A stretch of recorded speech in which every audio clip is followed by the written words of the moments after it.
সেই স্মেল আসতেছে, বাটারের স্মেল। এত অদ্ভুত একটা জিনিস।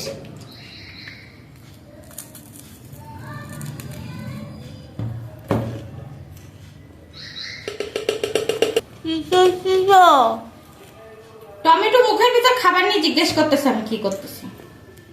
এই যে বাটার কিনে নিয়ে এসেছি, বাটার ইয়ে করে এই যে ওয়ান টাইম বক্সে দিয়েছে ওরা, আমি সেটার আবার আমার বক্সে করে রাখতেছি, কারণ আমার ফ্রিজে রাখতে সুবিধা হবে। তাই আমার একটু দাও। কি দেবো?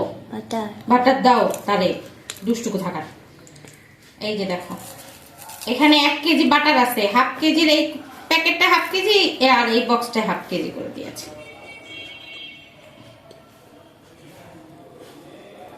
দেখেছো কেমন দেখতে, কত সুন্দর, তাই না?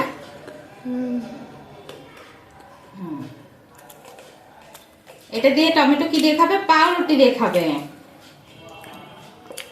আমার ছোট বাচ্চাটা পাউরুটি দিয়ে খাবে, আর আমরা হচ্ছে পাস্তায় খাই।